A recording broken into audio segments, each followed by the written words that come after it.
Bonjour les amis, j'espère que vous êtes en forme et bienvenue dans cette nouvelle vidéo. Je vous avais dit que moi j'ai fini avec le match du Caire. El Ali Jeska, c'est du passé pour moi. Moi je regarde droit devant moi et le prochain match qui arrive. Et ça va être une très belle occasion pour la jeunesse sportive de Kabylie de se racheter. Vous sortez d'un match désastreux au Caire et vous avez la chance de jouer contre le futur adversaire qui est votre rival directement pour la deuxième place. Peut-être disons ça comme ça. Donc voilà, le match se joue ce vendredi à Tizi Ouzou à 17 h. Donc vous avez l'occasion là de vous racheter. Ce match-là, les Canaries doivent le gagner absolument. Je vais vous dire que pour moi, peut-être, ça va être le premier match le plus important de cette saison à Tizi Ouzou. Oui, c'est le premier match le plus important parce que les grands du championnat, vous ne les avez pas encore joués à domicile. Et lors des deux tours préliminaires, vous avez gagné vos matchs à l'aller. La GSK s'est quasiment qualifiée dans les matchs allés, que ce soit au Ghana ou bien en Tunisie, ils se sont qualifiés dès le match aller. Donc, les matchs retour à Tizi Ouzou, c'était des simples formalités. Mais le premier véritable texte de cette saison à Hossein Ait Ahmed, ça va être ce match contre les Yanga.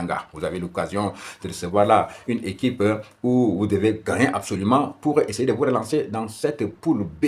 Les joueurs ont le bal dans leur camp. Ils doivent tout faire. Il faut effacer cette déconfiture là du Caire. Ce qui m'a fait mal au Caire, c'est pas la défaite, mais c'est la manière dont la jeunesse sportive de Kabylie a perdu. Le score était vraiment très lourd. Pourtant, l'équipe pouvait éviter les deux derniers buts. Un but encaissé à la 84e minute de Trezeguet et un autre dans les temps additionnels. Franchement, ça vient alourdir comme ça seulement le score. Et là, ça fait qu'on a une double remontada. Remontada pour gagner, prendre des points et remontada aussi dans les buts parce que là, nous sommes dans un système de mini-championnat. Le goal average va compter. Les Canaries ont joué avec l'idée en tête au Caire comme s'ils étaient dans un match coupéré. Ils ont joué comme si ce match contre El Ali, s'il perdait, il allait être éliminé. Voilà, ça fait partie de l'expérience. C'est pas ça. C'est pas un match direct, un match coupéré en aller-retour. C'est un match qui fait partie d'un match de poule. Il faut bien gérer. Donc, il faut bien gérer les momentum. Hein. Les momentum faibles, il faut les gérer de façon à ne pas prendre des buts. Voilà, il faut résister. Si on avait fini ce match par 2 buts à 1, ça allait être très bien. Mais malheureusement, à la 84e minute, la défense laisse un trou derrière. Trezeguet sort, pam, il marque le troisième. Et puis dans les arrêts de jeu, je ne sais pas quel problème Hadid a avec ses gants, poteau entrant, 4e but. Alors, ça fait mal.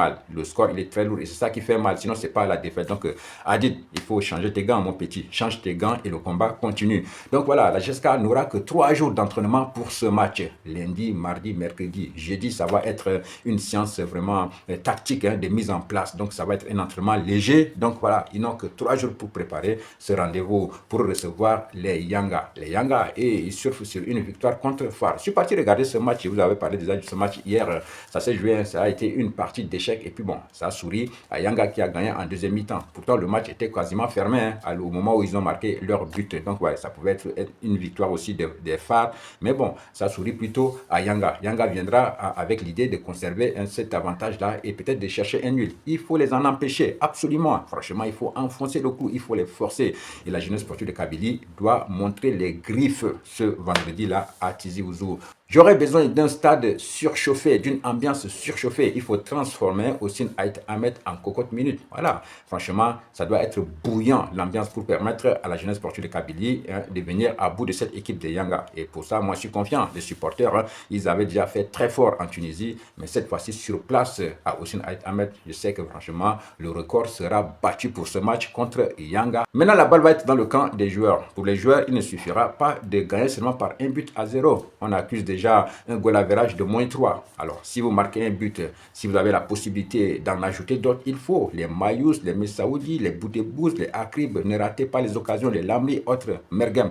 Tant qu'il y a les occasions, marquez le maximum de buts. Ça va permettre à la GSK de bien se repositionner dans cette poule-là. Franchement, c'est un match où il va falloir mettre tous les ingrédients. Et surtout quand on sort d'une défaite telle qu'on l'a vécue au Caire et qu'on attaque un autre match, on l'attaque avec détermination, avec engouement. L'équipe de Yanga est une équipe qui n'a pas perdu depuis 4 matchs. Mais cette fois-ci, il va falloir les faire vaciller. Oui, il faut absolument. La victoire, il est impérative ce vendredi à Tizi Ouzou. Si la GSK réussit à gagner ce match, ça va complètement lancer la saison de l'équipe parce que toutes les équipes qui viendront à Tizi Ouzou après ce match-là vont mordre la poussière. C'est le tournoi de la saison. Il faut saisir cette chance. Il faut réagir. Ils sont dans l'obligation de réagir parce qu'on ne peut pas laisser cette chance-là passer. Oui, sortir de ce match de Caire et puis louper un autre match, c'est impossible. Donc, Donc voilà, ils ont toutes les armes en main pour réagir. Ils auront l'eau publique, ils auront un beau stade, ils seront supportés en bloc. Donc voilà, ils doivent tout faire. Ils doivent tout faire. Voilà, pour ne pas nous décevoir.